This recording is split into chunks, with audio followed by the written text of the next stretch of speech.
everybody, my name is 8524 and welcome to another Curcas World video! Yeah, you should all be mildly impressed by that. No, you really should not, honestly. Just because I'm making a video does not mean that you should be impressed. But, yeah. So, where we last left off, we had the Lemurian Republic, come into existing, conquer a bit of Shim, puppet Shim. We had a column Pulu Roar. We have had alliances between two different groups, and we also have some Piclia expansion, and of course some tension about wizards.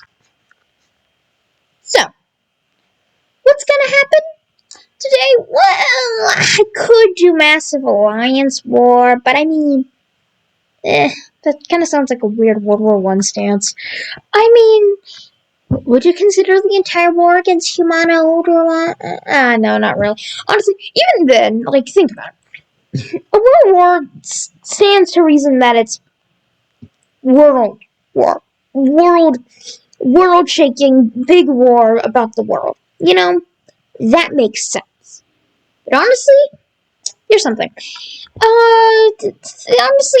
Honestly, even our world wars technically do not involve every country in the world. There's several countries in other areas that never participated. So, a true world war would literally encompass all of everything that is currently considered the world in Curcas. This is Curcas, or at least the section of the map that is called Curcas. We'll find more about that eventually. I'm going to leave that in the dark for you, because why not? And that's the issue, honestly. Curcas is a place, okay? And honestly, think about it. In order to be a true world war, it would have to include everything that is the known world to the smart species, which is basically all of this. And since this is the known world, we'd have to also have every country in the world somehow participate. And I'm not really going to do that. But what I am going to do is something called revolution. So, you've heard of revolutions. There was the American Revolution, Russian Revolution, French Revolution, revolutions of 1948, a whole bunch of some more French revolutions. Yeah, there's a whole bunch of different types of revolutions. So, today we're going to discuss a type of a specific one. In Mulu, that may sound very familiar if you've heard of the word, if you think of the term, if you think of the Russian Revolution. So, get ready for a bit of craziness. So, you've heard of communism, right? Oh yeah, you of course have, especially if you've been in history class. You're probably going to have to learn about it. But there's something called communism, which is this entire ideology about sharing everything. There's never actually been a true communist society. And anyways, and they're well known for revolting against different their countries to install a communist government, yada yada yada. So that's what I'm gonna do here. I'm gonna have a bit of fun. So, we have Mulu here. One of the more newish countries. I wouldn't really consider that newish. But anyways, they're having a bit of internal issues, especially in their colony. So, they've been doing some poor choices with farming, and it's starting to really kill their economy. It's starting to honestly kill their economy. So, and that is also very bad, because everyone here is kind of annoyed. And when some people start rallying people up, one thing leads to another, and that equals revolution. So, yeah, we have a revolution starting in the South. Because every revolution seems to start in the South. And it just moves up, steadily gaining supporters. Honestly, nobody really being mad about it, especially since they promised better working conditions. And one by one, other cities in this area start to also break out in revolution.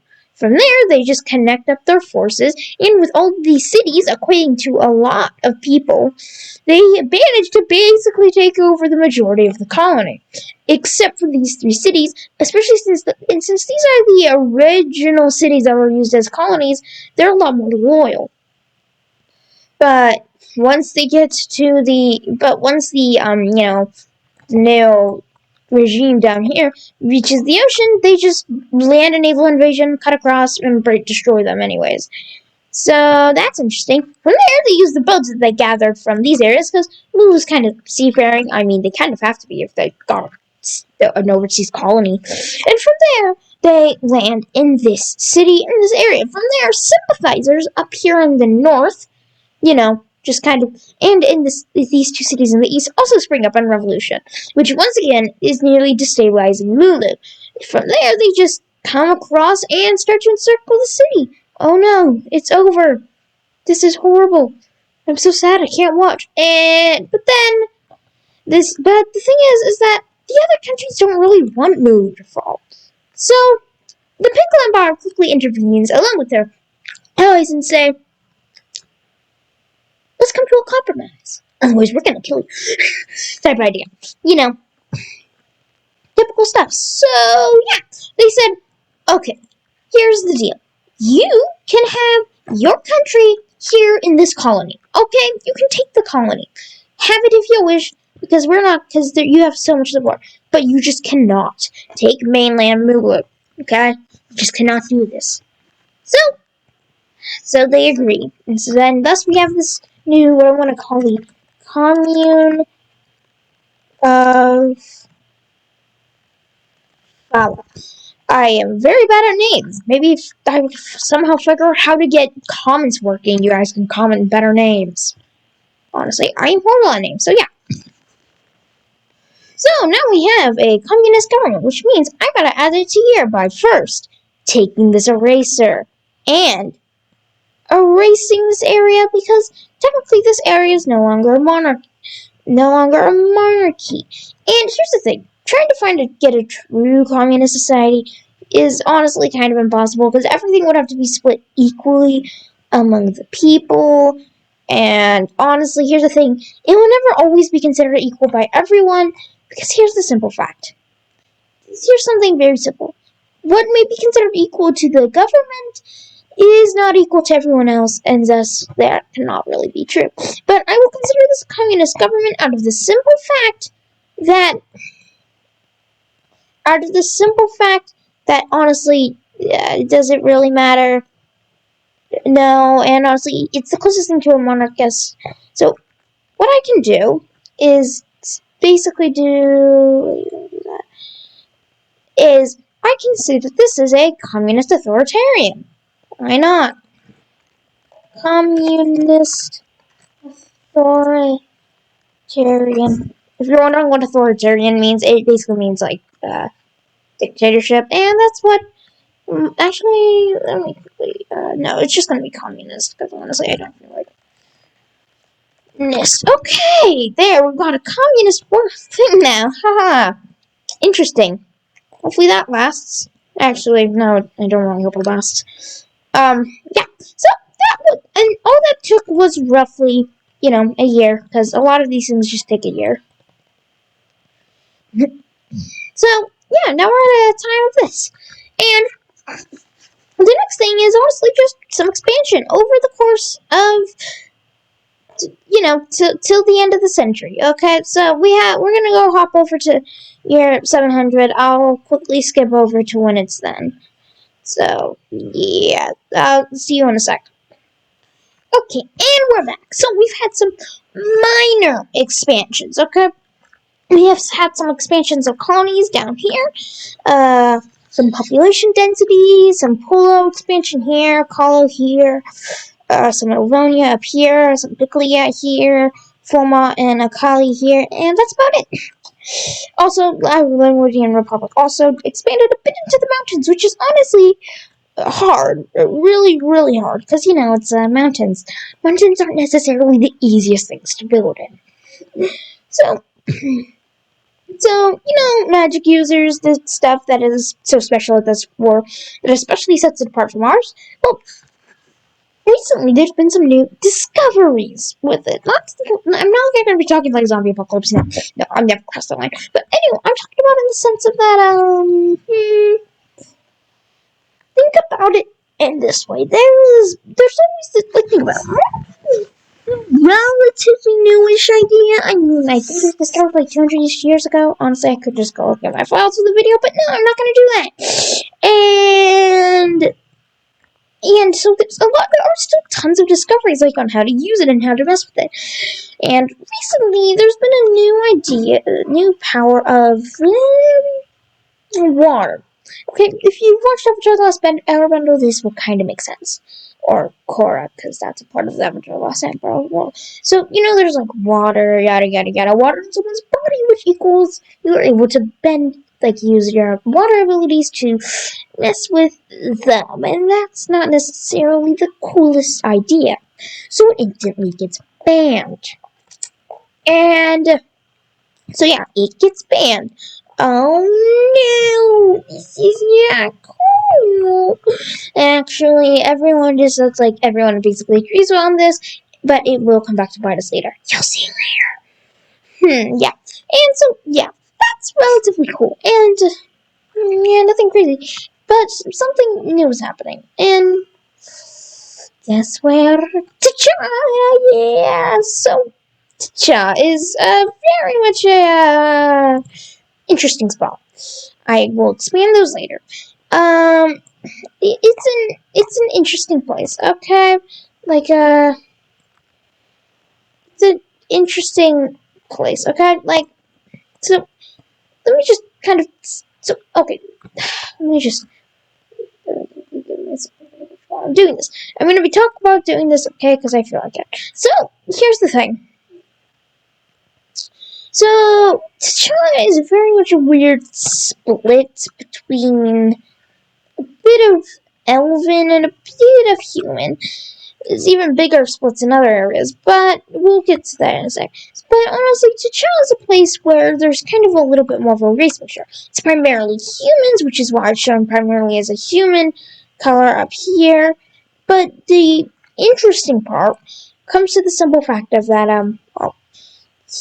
that honestly, just think, like, it's right next to elves, and it's right next to pickles, which means that it actually has a bit more of a melting pot where there are, like, a whole bunch more of elves and pickle scholars, which means that they're constantly bringing new pickle ideas and such into this world. And that's honestly not the worst thing, but think about it. Think. Okay?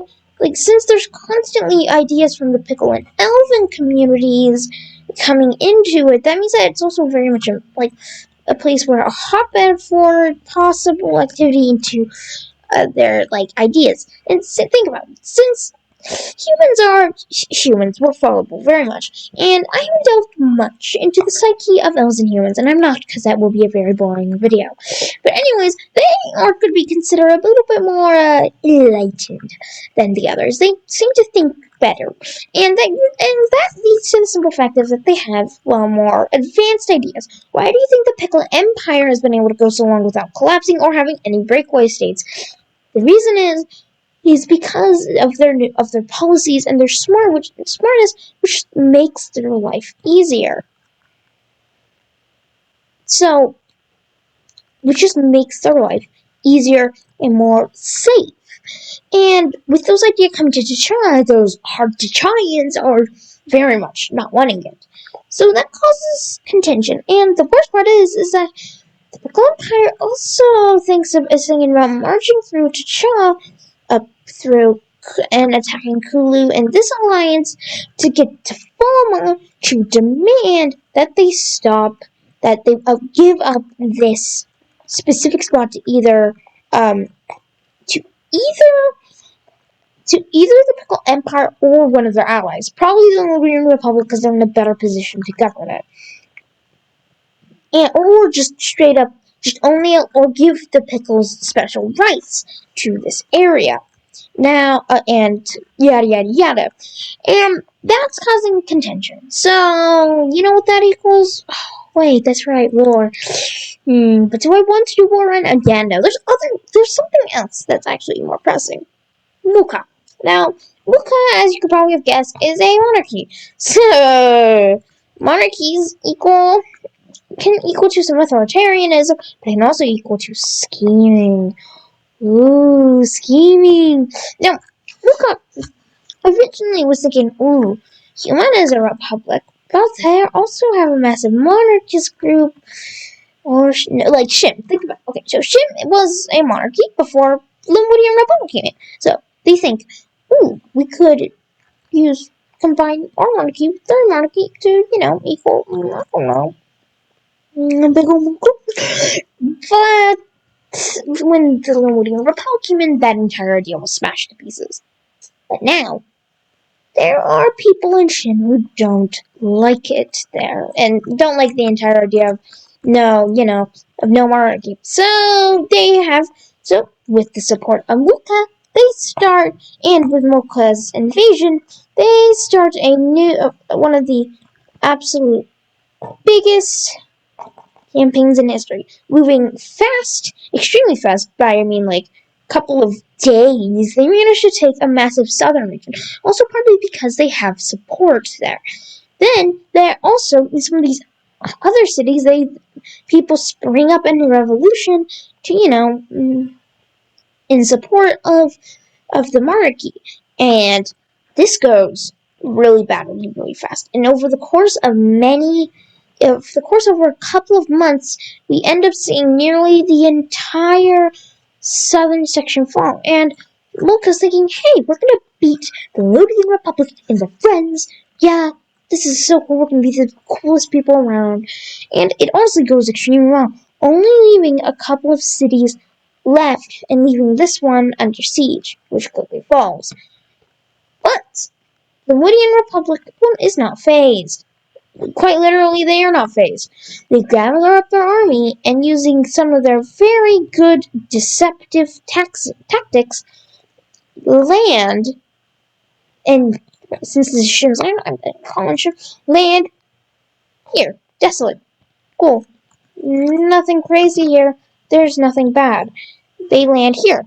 Same with here. Now, you might think, well, these are just desolate areas. Why not use the areas that they still hold on to? Well, this is where the trickiness lies in. By landing in areas that seem circumstantial, they're not gonna they don't care that they're taking them, because they don't matter. But the Shim know them very well. So, they use their masterfulness and their amazing tactics to take back a couple of cities, as I am showing here. Now, that doesn't seem that bad. They can use a couple of cities and be fine. Then this is where it comes bad, because there's also, but think about it, the main reason why all these cities split is because that all the militaries in there was in support of Mocha, not the general public. So that led to some collapse, leading to city after city be taken. But the Muka had dug in, so it was going to take a while. But they start pushing out from every area. From up here, they start pushing south to meet up with this one meeting that's taking over the city. They then start moving a campaign this way, taking the city to link it up, trapping this force, while also moving this army. We're also linking this army up with this group, continuing their massive road downwards. And then it goes all mayhem. So then, using their tactics, they quickly seal off these gaps, trapping this force, and then quickly slamming in these interesting patterns where, by using them, they've actually cut them up into many smaller areas to kick them off one by one, stopping them and completely destroying their upper army. And with their army destroyed, they just pushed out, especially since they don't have much army down here, because they had not expected to fight. They quickly move across the river to have a better foothold over here and get closer, while also continuing to move down and into this area, eventually recapturing all of it. And now Muka was under threat. But they refused to surrender, so they got marched into, pushed forward, cut off, split, and finally completely destroyed. And so, what do we think this peace deal will look like? Well, this is how this peace deal shall look like. Let me just quickly that. One, they will lose some territory to Shim, because as some recompense for taking over. Now, to note, this is technically the Roman Republic did the majority of this work. So that means that they're gonna get also puppeted. I want to make them a slightly darker color to distinguish them. So now the Rhodium puppet's got 2 puppets. So yeah, that's the piece deal, and not much happened, but we talked about some interesting things. So see you all later.